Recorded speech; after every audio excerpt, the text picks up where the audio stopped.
വെനിസ്വേലയുടെ തീരത്ത് നിന്ന് ഏറ്റവും വലിയ ഓയിൽ ടാങ്കർ പിടിച്ചെടുത്ത് അമേരിക്ക.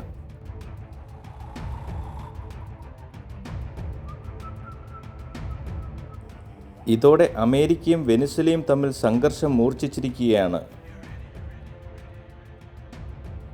കരീബിയൻ കടലിൽ വെനിസ്വേലയുടെ തീരപ്രദേശത്തിനടുത്ത് ആണ് അമേരിക്കൻ മിലിറ്ററി ഓയിൽ ടാങ്കർ സീസ് ചെയ്തത്.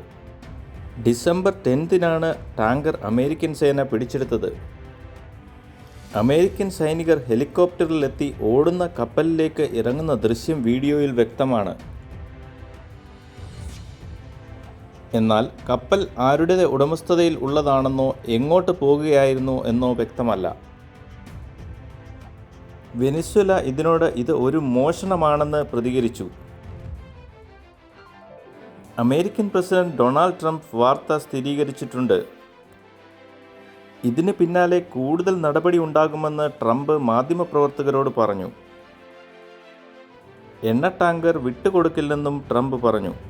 ഇറാനിലും വെനിസ്വേലയിലും ഉപരോധത്തിനിടയിൽ ഓയിൽ കടത്തുന്ന ടാങ്കറാണ് തങ്ങൾ പിടിച്ചെടുത്തതെന്ന് അമേരിക്ക അവകാശപ്പെട്ടു. അമേരിക്ക തങ്ങളുടെ സ്വർണവും എണ്ണയും വെള്ളവും ഭൂമിയും മോഷ്ടിക്കാനുള്ള ശ്രമമാണ് നടത്തുന്നത് എന്ന് വെനിസ്വേലയുടെ ഇന്റീരിയർ മിനിസ്റ്റർ കുറ്റപ്പെടുത്തി.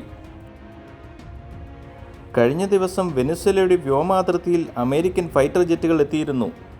ഈ സംഭവത്തോടെ അമേരിക്ക വെനിസ്വേല ഒരു പൂർണ്ണ സംഘർഷത്തിലേക്ക് നീങ്ങുകയാണ്.